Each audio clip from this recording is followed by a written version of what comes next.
Thank you for having me. My name is Maes. Is this okay? Sounds a little weird. Okay, sounds weird to me. Um, my name is Maes. I'm an iOS developer originally from Belgium, and I live in Stockholm now, where I took this picture. So I like Sweden. It gets a little dark in winter, but it gets really pretty as well. And I'm trying to be more of a maker and less of a talker this year. That's my resolution. So I made something on January the 7th. I'm pretty proud of it. Um, the thing is, it just occurred to me when looking at the slide before the presentation. I was running over the slides in my hotel room, and it occurred to me that this is actually quite a good parallel to what we're trying to do as developers and designers and product people in the App Store. Because the day after I built this magnificent statue, there was like a bowl this large left, because the next day it was no longer freezing. And as developers in Apple's ecosystem, we are constantly at the whim of Apple's product strategy. We're playing in their little garden, in their App Store. And because of that, I think it's really important to look at what Apple does and what kind of moves they make in order to have a product strategy for our own apps and for our own products, so that they don't melt after initial launch. Anybody who's seen Joe Shiplinski present will be familiar with the curve, the typical curve of an app on the App Store, which is like some sales, hopefully a lot of sales if you did your marketing right initially, and then a curve that peters out and goes to zero very quickly. And I think one of the ingredients to avoid that is to be a student of Apple and to try to figure out what Apple is doing. Because Apple is a very patient company and their strategy is set out over multiple years. So I'll be trying to do a bit of that today. And a couple of disclaimers. I'm an iOS developer who's going to talk about business, who's going to be talking about design, and who's not going to be talking about development for the most part. So if I say anything that you don't agree with, please come to me after the talk and tell me. I'm here as much as you to learn. So I'd love to hear your feedback. But before I continue, I would like to thank the organizers for organizing this magnificent conference again, and especially for the fact that they included this design focus this year, which gave me the idea for this talk. And it feels very much like last year's conference, which was an amazing experience, but the dial has been pushed to 11 this year. So there's a bit more of everything I liked about it last year. I have two problems with the talk, just quickly. The first one is you were all out partying last night, and I'm the last thing standing between you and this. And there's more of you than there is of me. So I'll try to make it at least mildly entertaining, and you tell me afterwards whether I succeeded in that. The second problem is that those seats are way too comfortable. So my title is Taming the Jungle of Glass Rectangles, and that's kind of a pretentious title, I guess. What do I mean by that? Well, the glass rectangles are these devices that have invaded our lives. And I think many of us don't really think about it anymore. But whenever you look at people at a bus stop or in a train or wherever, everybody's looking at a glass rectangle of some kind. And this didn't always used to be the case. These rectangles have invaded our lives. And I think especially on the iOS side, our colleagues on the Android side have had a lot more experience with this. But on the iOS side, it's becoming a real jungle of glass rectangles as well now. So I'll be looking at how we got here. Is this a temporary situation, or will it last longer? And I'll be trying to figure out a few tactics for us as developers and designers to deal with this. I could have used the term black mirror as well as glass rectangle. I like this a lot this term, because it's got this kind of poetic feel to it. Like if the device is off, it's a mirror, you're looking at yourself, and then you switch it on, and there's this world that opens. I don't know how many of you have seen the series called Black Mirror? No one? Okay, a few. Well, those of you who haven't, after this talk, if there's one thing you remember, go watch Black Mirror. I think it's one of the most incredible series to come out the last couple of years. It's not that well known. It's written by Charlie Brooker, a journalist and television maker who actually has a past as a reviewer of computer games and who's very tuned into kind of the digital world. And what he does is he takes concepts from today, the way we live, the social networks, the glass rectangles that we have everywhere, and pushes them just to 11. Like he pushes them a little bit further, resulting in these pretty crazy and scary science fiction stories that I think are amazing. Because as developers, as designers, we shouldn't only be thinking about the latest API and the next cool device. We should also be thinking about what this is doing with people's lives. How is this affecting people? The thing Joe was saying this morning in his talk really resonated with me, the fact that when you're making a product, is this a product we should be making at all? What's the use of this energy? We tend to glorify the maker thing at the moment. Like, if you're a maker, if you make stuff, then that's a commendable activity, and it is. But I think we also need to curate ourselves and think about what we're making. Is it really worth it? How is it impacting people's lives?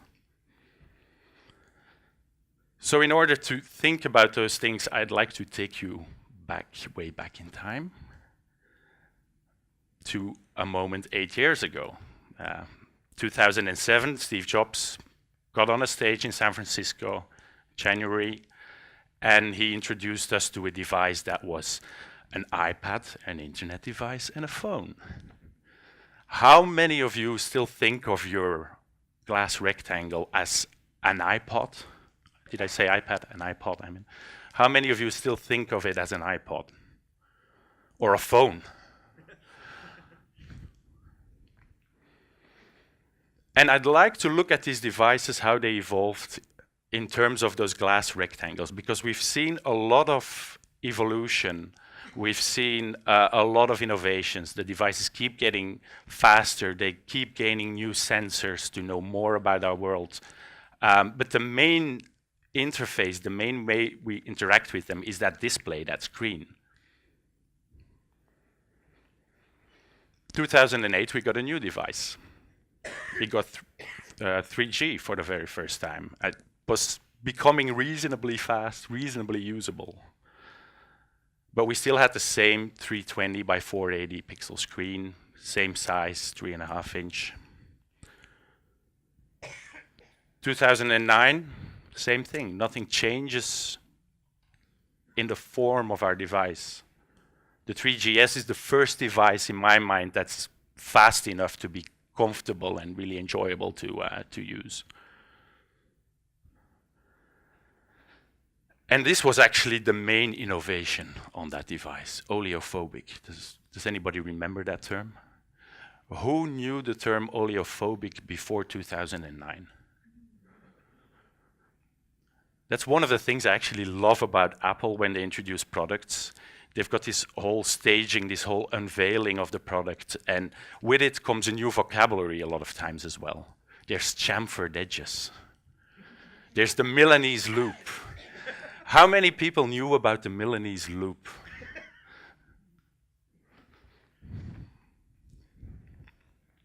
In 2010 is the big one. It's the Retina device, keynote presented by Steve Jobs. And he explains this concept where the new device has double the density of the old one, so that the pixels can no longer be discerned from a normal viewing distance. Which is amazing. Everybody's in love with the screen. I mean, people are like looking at the New York Times website and like, look how crisp the text is. But for us as developers, it presents a challenge, because all of a sudden we need double the resources in our bundles. So we get the A2X naming. We get a lot of apps that look kind of fuzzy in the beginning. And this is the beginning of like a world where there's more than one screen to deal with and where designers need to generate twice as many resources. 2011, same screen. 2012 is the year of tall. We get a taller device. We get an extra row in our table views. We have a lot of apps that appear letterboxed. But apart from that, there's not really a huge change for us. So it's kind of a slow evolution. We're still shipping twice the resources in our bundle. 2013, does anybody remember what? Well, I remember the speed was the main thing that struck me at the time, the A7. This is really when you look at the processor curve, the performance curve for the iPhones. This is where the ramp up comes, and everybody gasps when we hear that it's a 64-bit processor, which nobody expected at that time. We got the M7 coprocessor. But what was the major innovation with the 5S? Does anybody remember? Touch ID is nice. It never worked with my fingers, but it was the year of gold. Exactly, you win the prize. And for a while, this is what everybody's talking about. Not us developers. I mean, we're talking about the M7 coprocessor and how to make step trackers using it. But it's the year of gold. And then we're last September 2014, and in one keynote, we get not one, but we get two new sizes, completely new. New resolution, and we get two new physical sizes.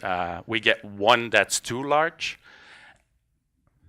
and then we have one that's comically large. I still have an iPhone 5. But here we can really see the ramp up for us as developers. There's now an at3x. There's a new pixel density to deal with. And on top of that, the resolution of the larger device is not even corresponding directly to the at3x. So the full screen is rendered on the device and then downsampled to the resolution of the screen. So if anybody is still hoping to make pixel perfect designs at this stage, this is now well and truly out of the window. And on top of that, we're now shipping 3 times as many resources in our bundles.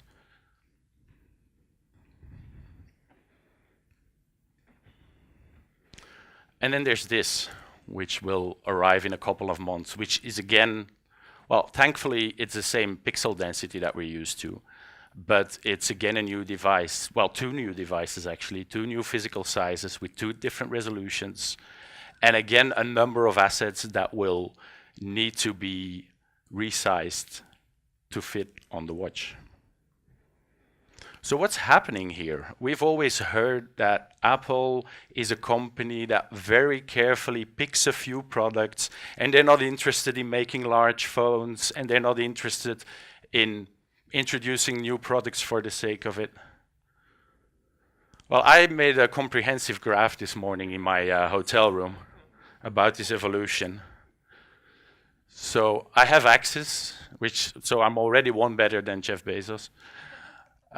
So there's a time axis going from 2007 to 2015, and then there's how much headache we as developers have with the resources that our designers need to generate.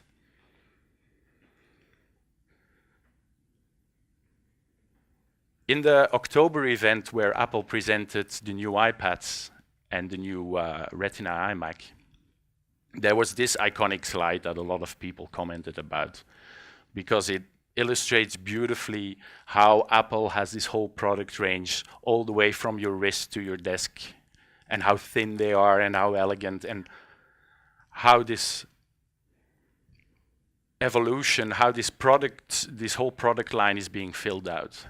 But it's actually kind of a deceptive image, I think, because if you were to put the full product line that Apple has today on here, you would see a lot fewer jumps. We have 1 iPhone and 1 iPad on here, but there's iPad minis, there's still iPad minis that are not Retina.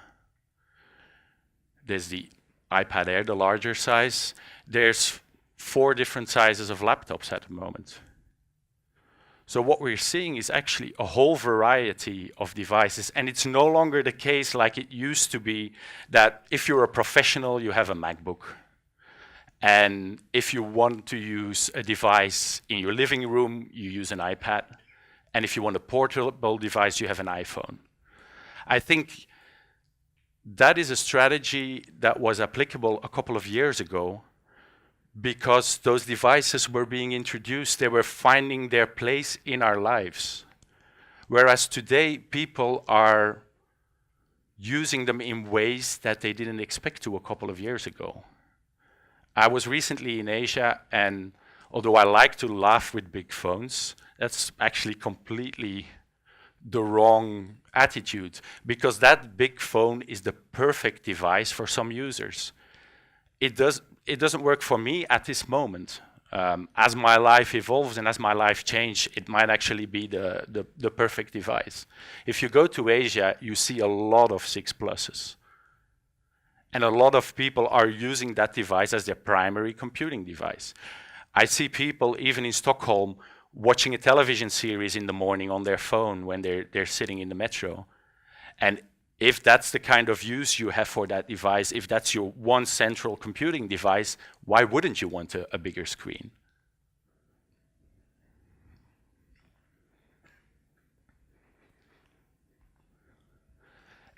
And if you look at the moves that Apple has been making for us developers, you can actually spot this trend playing out over several years. So in 2012, we got auto layout, the rule-based system that allows us to make adaptive fluid layouts that adjust to the size of a screen. In 2013, we got iOS 7, a new visual design language with less ornaments, with no textures, a design language that's much more useful when you want to make an interface that scales to different sizes. We also got asset catalogs in Xcode 5, where we can more easily manage all the different images we need in our apps and all the different icons and resources to support this whole range of devices. And it was never clearer than at WWDC 2014 that this was the direction Apple was taking. We got size classes where now on the largest iPhone, if you turn it to landscape, you can actually use the user interface paradigms that we know from the iPad with a split view controller. So the whole kind of division between these different devices is slowly disappearing. Is this a temporary state? I don't think so, and I think it's something we need to adjust to. I think Apple is building a menu of choices, and depending on your lifestyle, depending on your specific needs, you will be able to choose from that menu. So do we need to go left or right? I think we need to go right.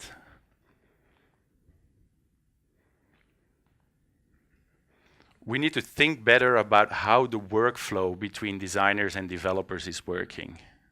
And we need to think about ways of making that collaboration easier, to automate things. First of all, to prevent mistakes. And secondly, we're all trying to do continuous integration and push out new builds as quickly as possible. If we're still in the mindset, like I see in a lot of places, where, okay, we need more graphics resources, that's the designer's job. Just make these new sizes and throw them over the wall to the developer dungeon, and then we'll put them into Git. There's bound to be errors and there's bound to be problems that will slow down that rapid feedback loop that we need to develop good products. Another reason to look at our whole pipeline and the whole workflow with these assets is because the bundle size of our apps is becoming bigger. It would be fantastic if Apple had a system where the bundle that gets downloaded to the device only contains the resources for that device. But today, everything we need to support a whole range of iOS devices is in that one bundle. So anything we can do in our pipeline to generate these resources more efficiently, to compress them, is a win. It's especially a win as all the new iOS users arrive from emerging markets where oftentimes networks are not as reliable as what we're used to when we're developing on a Wi-Fi network in our office. And then the last and most important reason, I think, is we need to make all this drudgery more efficient to let the designers design. A famous man once said, design is how it works and not what it looks like. It's not the veneer, the coat of paint on top. It's how the product works. Now, if we want to be able to have designers concentrate on that, to concentrate on the interaction, how the application feels, whether it's laid out logically, then the last thing we want to do is to have our designers struggle naming files and generating a ton of assets and dealing with menial tasks like that. So that's all very well, Tom. So how do we do this? And there's a bunch of activity in this area. And like I said, this is not going to be a technical talk. If any of you has any specific tips or advice, I'd love to hear it afterwards. But I think in general, there's 3 big tactics that we can use. The first one is a favorite of mine because I'm an incredible procrastinator, and that's to avoid the work. You can avoid the work by not supporting some devices. And that can be a viable strategy. I mean, it might seems silly, but if you are a 2-person team making an indie app after your day job, then it's a perfectly valid strategy to say, okay, we're going to concentrate on only the newest devices, and that's the part of the market we're going to cover. But it's not an easy tactic. We can, for instance, in some cases, not ship the at1x assets. Actually, we tried to do that on a project I worked on last year until we realized that we were still supporting iOS 6. And in iOS 6, if an iPhone app is used on the iPad, then it needs the at1x assets for the scaled mode. Except when it's on a Retina iPad and you have iOS 7, then it will actually use the at2x. So we don't have a lot of control over what devices we support. We can choose a couple of capabilities that we require in our app, and we can choose the iOS version. But Apple doesn't let us say, okay, this works on these few devices and not on the others. So I think overall, this is kind of a difficult tactic. And before you eliminate certain devices from your lineup, it's important to think about those 3 things I've listed there. Think about your users. They might not have the same lifestyle, they might not have the same environment as you have. And oftentimes what I hear from developers is that, just like with internationalization, like I described last year, is that they run into surprises where all of a sudden an app takes off in a market or finds a use that they didn't really plan for. And if you start out by eliminating certain classes of users from your app, you don't open yourself up to those unexpected opportunities. Second thing to take into account is data. So what I already mentioned, the bundle size. Like, what kind of context does your user function in? Does it make sense to sacrifice support for at1x because it makes your bundle size sufficiently smaller? Maybe it does, I don't know. And then the last thing is you. I mean, if you're a 2-person team, it's a different situation than when you're working in a 100-people production company where there's somebody who can do all the asset generation across a number of projects. And here I think is one good example, because I like to talk about emerging markets and how they can be different. This is the emerging market of Sweden, which has just discovered mobile phones. And I went to this website earlier this week, just before coming to the conference, and I can actually walk into a shop and get an iPhone 4S. It's not even that expensive, that cheap compared to the other devices. And what's worse, it's an iPhone 4S with 8 gigabytes. So there are people walking into that shop today, getting a fancy new smartphone, hoping to use your app.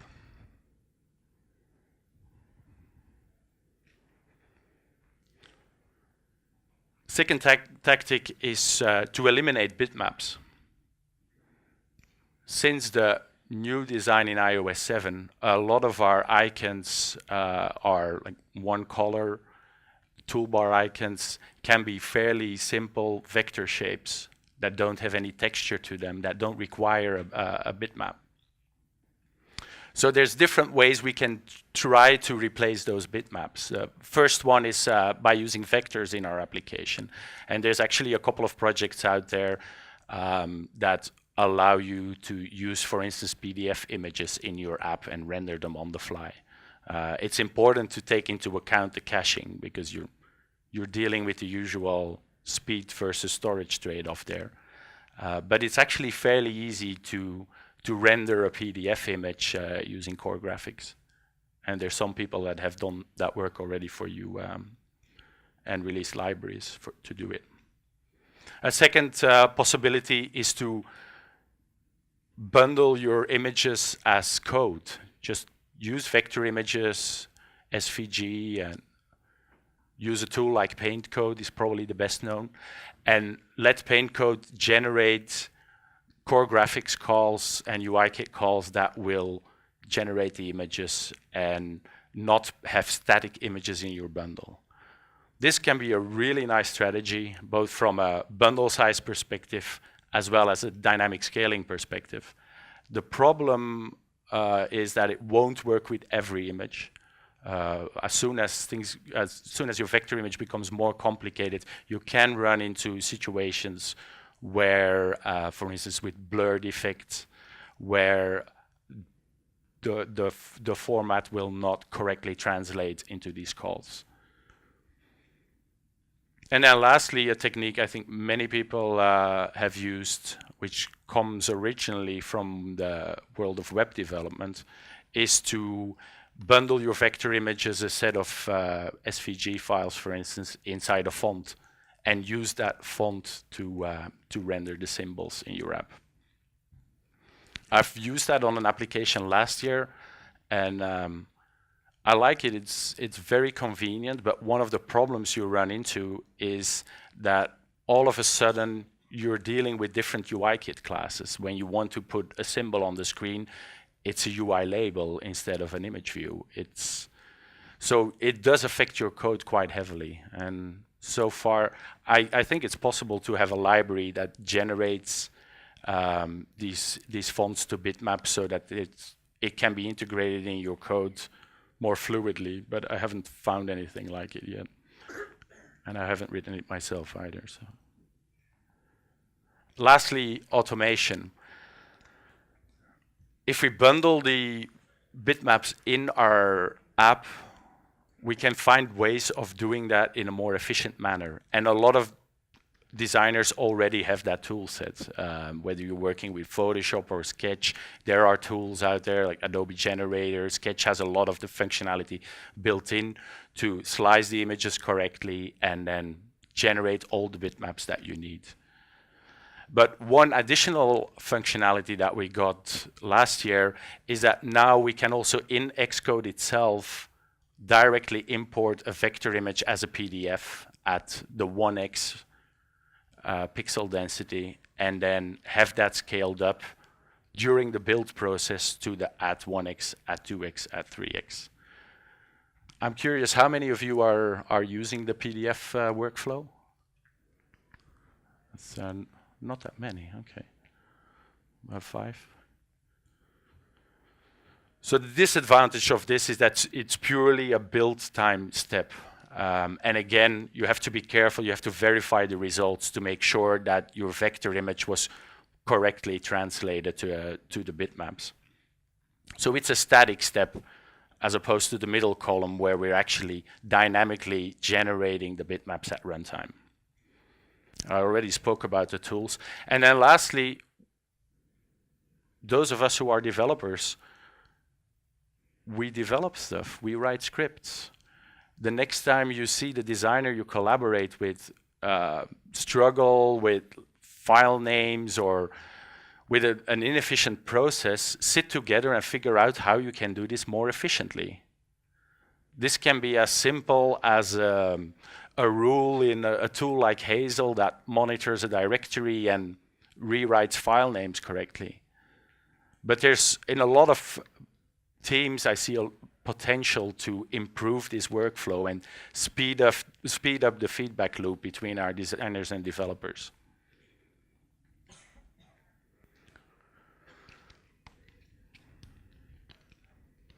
Who knows this person? It's kind of a blurry picture. This is my friend Patrick from Belgium. His full name is Patrick Dubois. And he has a lot of experience deploying large products, working in operations and infrastructure environments. And in 2009, he realized that a lot of the firefighting he was doing, a lot of the problems he was encountering was due to the wall in companies between the developers making a new application, making a new release, and then the operations department that had to put that application in production. And he organized a series of meetups in Belgium called the DevOps Days in order to bring some experienced people together and figure out how can we improve this process? How can we avoid that developers throw a bunch of code over a wall and it breaks in production because there's a difference with the staging environment? How can we improve the tools to put our new releases in production? And the DevOps movement has grown into a very large thing today. And if you look at an infrastructure or an operations environment today in a lot of companies, it works completely differently to how it did 10 years ago. So I think there's a lesson to be learned here for us as designers and developers working on a product, because in a lot of places we also have kind of a wall between us. The first web design and web development agency I worked in, there was a separate room with the designers and then a room with the developers. So you very quickly get this dynamic where a developer goes to the room of the designers because he needs something, like, can I have this image in that resolution? And then a designer goes to the developer room saying like, can you guys fix this because it looks like shit the way you developed it? So I think there's a lesson here. If you're not sitting with the designer working on your project, change it. The company I worked with last year, we did exactly that. We had an open plan office where there was like a table of designers and a table of developers, and we changed the teams around. Same thing with QA people. If you're lucky enough to have QA people, have somebody from QA who is always working on your project, so that there's no context switch when another QA person has to come in, and have them sit with your team. Shorten those feedback loops. And I'll conclude with this quote that I liked a lot. There was an interview last year with Mark Cawano, who's and I hope I'm not butchering his last name because I'm not sure how to pronounce it, but it's he used to be a designer at Apple, worked on some great products, and he has his own startup called Storehouse today. And there was an interview with him, kind of talking about the design culture at Apple and some of the myths that people have about Apple's design. And one of the things he said in that interview was, It's actually the engineering culture and the way the organization is structured to appreciate and support design. Everybody there is thinking about UX and design, not just the designers. So think about that for the moment. He's saying the reason Apple has world-leading design is not because they have the best designers. He's saying a lot of companies have designers that are as good. The difference is made by everybody else around those designers. It's made by the product managers, it's made by the developers, it's made by the fact that everybody has that same goal in mind. So I think that's a beautiful thing to strive for in our own teams as well. Thank you.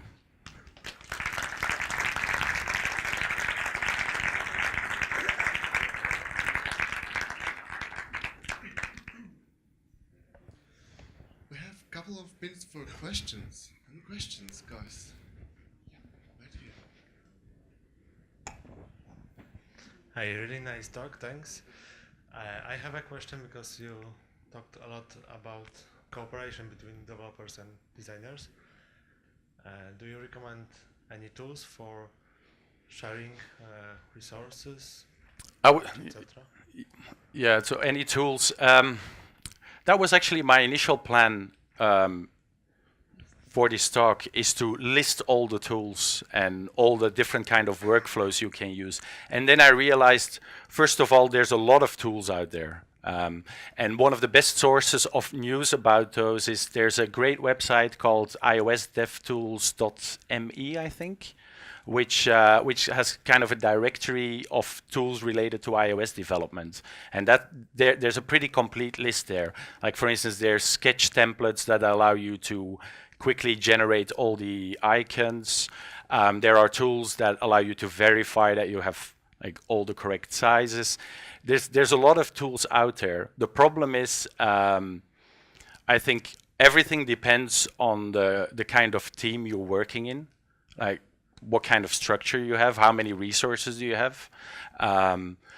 If your designer is a 15-year Photoshop veteran, don't go to him and tell him to use Sketch instead, because that's like telling a developer to switch from VI to Emacs, or that doesn't make any sense. So I think a lot depends on your specific team and finding the workflow. I know what the last big project I worked on, I know what worked for us. We had designers that were using Sketch, and they were exporting assets from there, and we taught them how to put them in the asset catalogs themselves and check them into Git. So that was a process that worked for us there, but perhaps you are doing a consultancy job for a company where they're supplying some of the design and they're faxing it to you, or they're sending you TIFF files, or, I mean, so every situation is different, but we can talk about that some more after the talk if you like. Anyone else? You all want lunch, don't you? Ah, okay.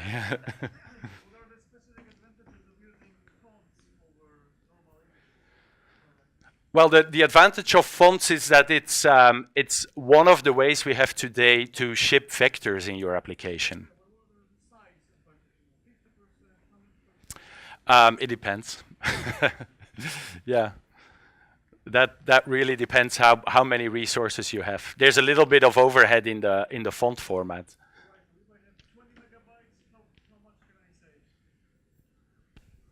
I have no idea.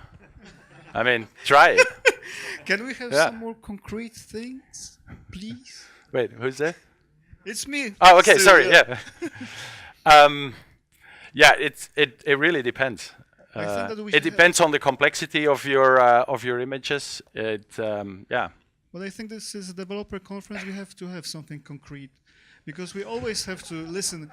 Yeah, there is a lot of great tools. You can, use those tools. There's a website, and you can use fonts, but you'd never give, specific numbers. And we are developers. We would like to know, you save 5 megabytes there. Mm-hmm. If you're a developer, you should be able to make a calculation and test things out instead of just believing somebody that gets up on a stage. This is why but this is why this talk is all about. I'm sorry if I disappointed you, but this was not a talk about programming. But this should contain some concrete numbers. This is not Maybe poetry. next year. I like poetry.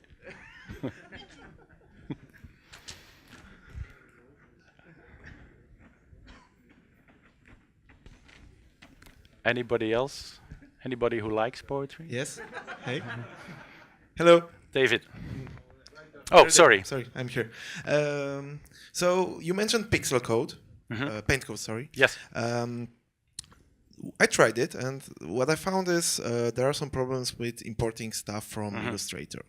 Right. Do you maybe have a hint how to better improve this way from going from the preferred way for the designers, so the Illustrator and Photoshop, to Paintcode, so that nothing gets lost? Have you tried using it with SVG images? Because that's the way I've tried it. I know there's a couple of things you need to be careful with when you're exporting from Illustrator. The same thing goes for the PDFs, because there's a lot of extra information in those file formats. So you need to check the settings and switch off the kind of garbage that's not part of the actual vector drawing. But I can't offer you any more specific advice than that, because I've only used it with SVG images that we had. But it's true that both this and as well as the PDF workflow that Apple shipped in Xcode, they have their limits. It works for certain classes of images. You need to be careful. Like when you generate a PDF, you have to be careful to strip out, because PDF is a format that has like a million features. You have to be careful to strip all those out. There's a tool by Panic Software called Shrinkit, I believe, which just runs PDF through the built-in OS 10 PDF workflow, and that strips out a lot. You can do the same thing by just saving a PDF from within Preview, actually, within the Preview app. So there's a couple of steps you need to be careful with. But I don't know any more specific advice for Adobe Illustrator files. Okay, thank you. Yes, please. A little more generally about that. You mentioned asking somebody in Photoshop to go to Sketch, like VI to Emacs, Right. which is a little too inflammatory. Maybe it's VI to RubyMine or something, right? I happen to like Emacs, for the record. Well, I like VI, so we're going to fight. But with Sketch and the Adobe ecosystem, in your opinion, does Sketch have such an advantage in workflows, or is Adobe going to catch up? I mean, I'm an Illustrator native. Do I have to learn Sketch, or will the toolchain catch up and I'll be able to export without brain damage?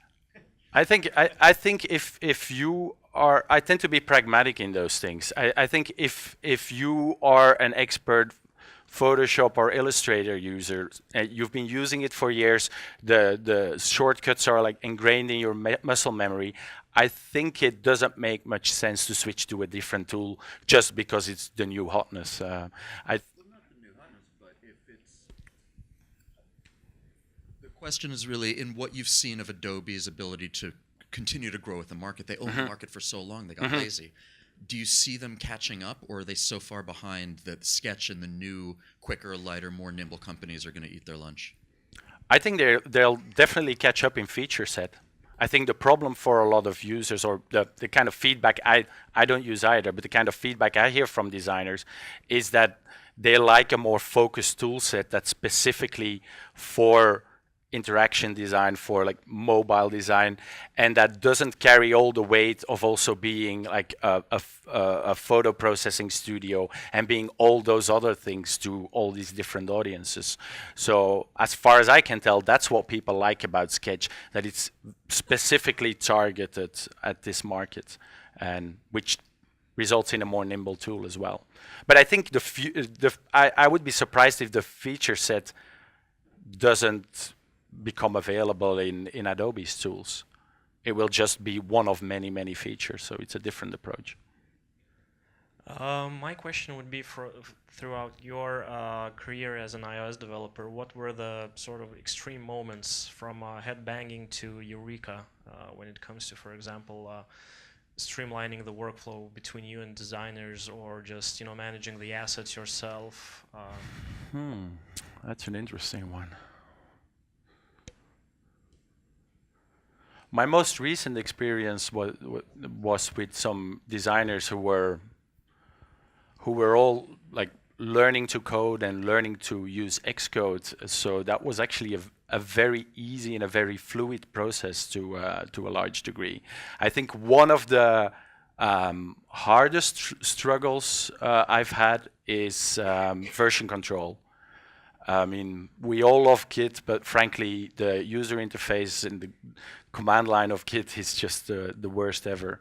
And explaining that to a designer, how they can check in their resources and how the whole Git workflow needs to work, I think that was the biggest stumble block we had initially.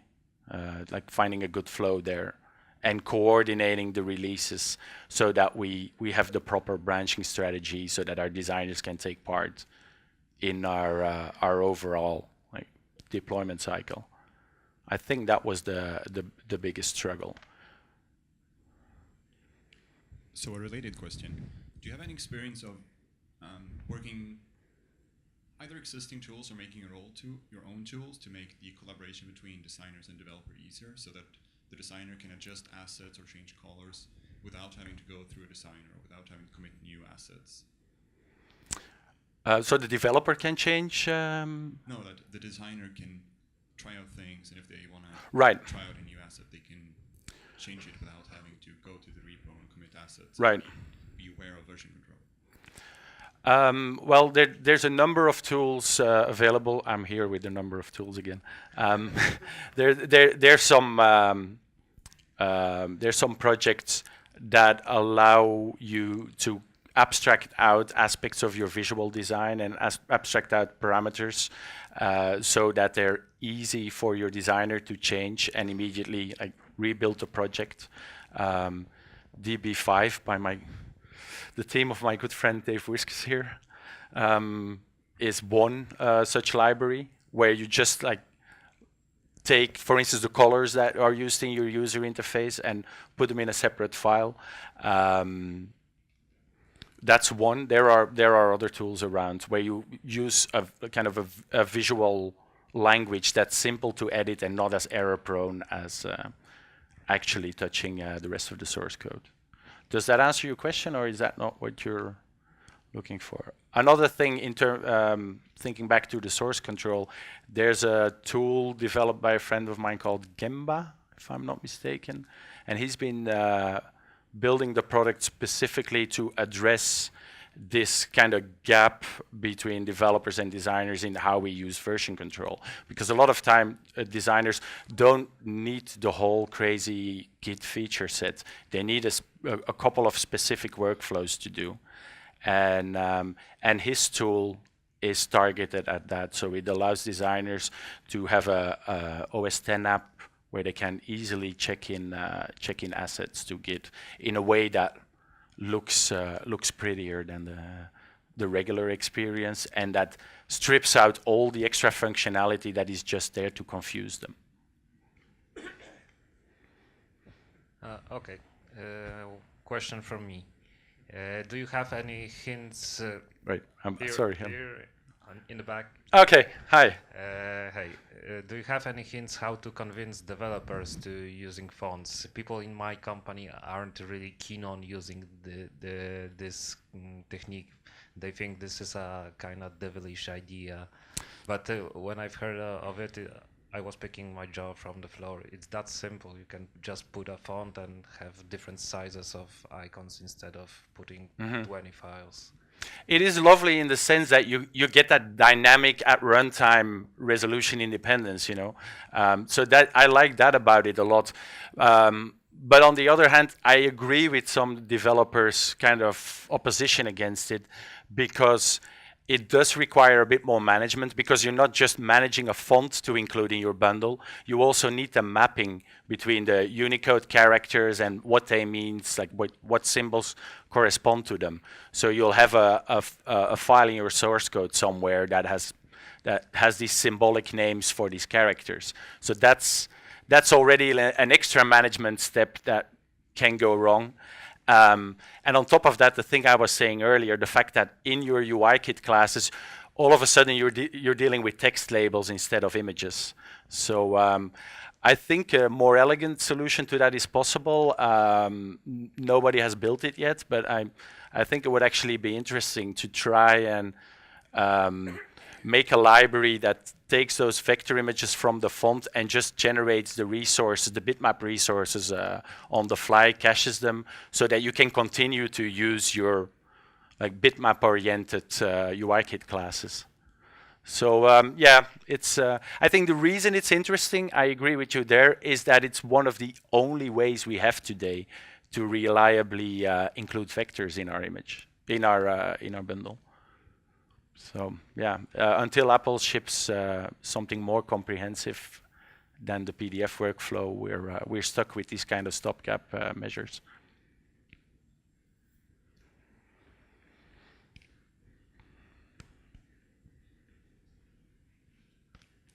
Last chance to get a question.